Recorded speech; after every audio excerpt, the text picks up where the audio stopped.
From San Diego to Singapore, we all want to get to work as quickly and conveniently as possible. For many of us, our commute constitutes spending an hour underground with next to no personal space or stuck in traffic for what can seem like an eternity. This, unsurprisingly, is not for everyone. Whether it's for speed, comfort or just to be a bit more individual, the following list explores how a number of people have left the ordinary behind for their own crazy commutes. 6 Paramotor. Most workdays, Paul Cox enters his office with a 4-stroke motor in a suitcase. Paul isn't a mechanic or a budding engineer, he simply paramotors into work when the weather allows. His 10-mile journey in Anglesey, Wales allows Paul to literally fly over the traffic as he travels to Holyhead Boatyard where he works for the Royal Navy. His 8,000 pounds motor can be a hassle to get ready each morning, but Paul says that it is totally worth it for the views of the coastline. Paramotoring to work does come with its risks. In 2019, Tom Prince, who had learned to paramotor specifically to commute to his job, died when he crashed into an electrical power line. 5 Railcart. A quick online image search for the Philippines will see hundreds of beautiful tropical islands and lush forests. Away from the tourism propaganda for the Western world, the Philippines has over 4.5 million homeless residents with 21.6% of the population living below the national poverty line. Many of the homeless population in Manila provide a popular, yet dangerous transport service for those in the city. Manila's trolleyboys push adapted rail carts, often wooden benches with train wheels attached, along the maze of Manila's existing train lines. For some, the carts turn into their beds after what is commonly a 16-hour working day.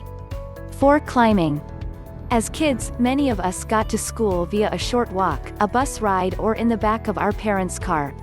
For the children from the village of Zhangjiawan in southern China, the school commute is more akin to an extreme sport.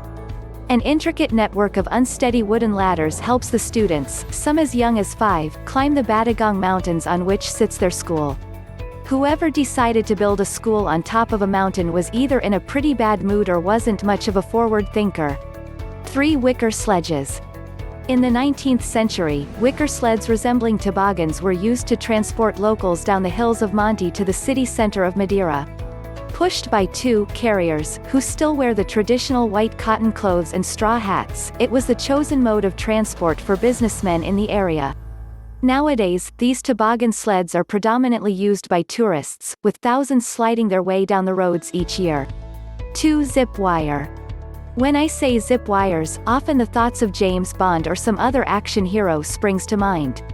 For the families of Acacias, 40 miles southeast of Bogotá, Colombia, a 1,300-foot steel zip wire is the quickest option to connect to the opposite mountainside where the nearest town is. Children travel to school this way, speeding at up to 64 kilometers per hour, 1,200 feet above the Rio Negro River, controlling their speed by pressing a wooden fork against the cables. Those too young to travel themselves are carried in a jute bag for the trip. 1 Private jet. A trip on a private plane is something many of us can only dream of. For Kurt von Badinsky, a private plane is his chosen method of traveling to and from work every day. Traveling from Los Angeles to San Francisco, a distance of over 568 kilometers each way, von Badinsky spends 6 hours each day on his daily commute. By completing a background check, von Badinsky is able to bypass the usual security measure in place for the ordinary commoner. So how much does it set him back? Well, each month, von Badinsky pays $2,300 to Surf Air, allowing him to take as many flights on a single-engine turboprop plan as he likes.